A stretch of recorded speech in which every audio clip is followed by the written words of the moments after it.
Krishna cooking શોમાં તમારું સ્વાગત કરું છું. અહીંયા સરસ મજાના આપણે બે રીતે મોમોસ બનાવીશું, બાફેલા અને તળેલા. તો અહીંયા આપણે જોઈશું, મેં પનીરને પહેલેથી ક્રશ કરીને રાખ્યું છે. તેની અંદર ટેસ્ટ પ્રમાણે મીઠું, અડધી ચમચી કાળા મરીનો પાવડર, અડધી ચમચી શેકેલા જીરા પાવડર અને 1/4 જેટલો કિચન કિંગ મસાલો અને 1/4 જેટલો ચાટ મસાલો અને અડધી ચમચી ચીલી ફ્લેક્સ નાખીશું. અને અહીંયા 1 થી 1.5 ચમચી જેટલો શેઝવાન સોસ નાખીશું. પછી અહીંયા લીલું લસણ, લીલા ધાણા અને લીલા કાંદા લઈશું.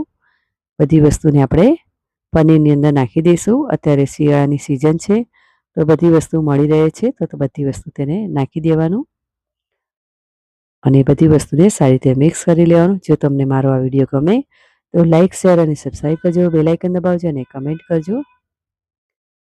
તો તમે આ રીતે મોમોસ નહીં બનાવે તો જરૂરથી બનાવજો. ખરેખર ખૂબ જ ટેસ્ટી લાગે છે અને હેલ્ધી પણ છે.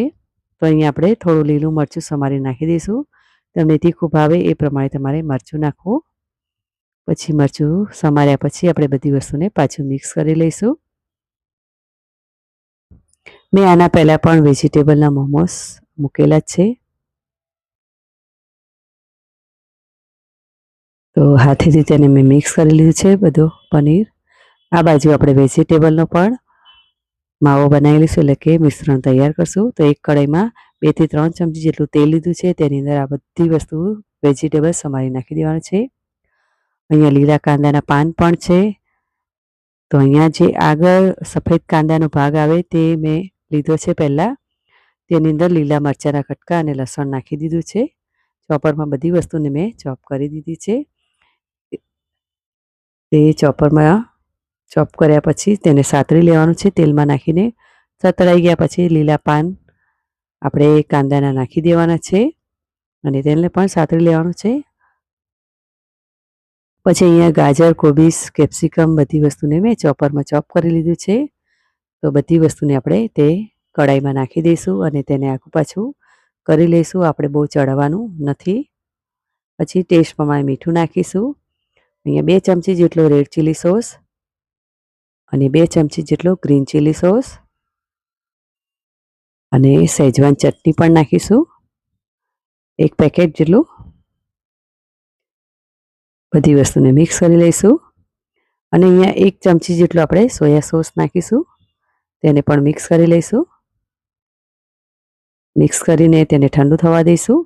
આ બાજુ મેં ઘઉંની રોટલીનો લોટ પહેલેથી બાંધેલો જ હતો, તે રોટલી આપણે વણી લઈશું. પછી આ રીતે ઢાંકણાની મદદથી તેને પૂરી જેવા શેપ આપી દઈશું. આપણે બહુ જાડી રોટલી નથી રાખવાની, મીડિયમ રાખવાની છે. અહીંયા તે કટ કરી લીધા છે. વધારાનો ભાગ આપણે કાઢી લઈશું રોટલીનો લોટ અને આ રીતે આપણે અડધી ચમચી જેટલો પનીરનો મસાલો ભરી લઈશું. તો અહીંયા મેં વેજીટેબલનો મોમોસ બતાવ્યા નથી, ફક્ત પનીરના જ બતાવેલા છે. તો આના પહેલાં મેં મૂકેલા હતા વેજીટેબલના.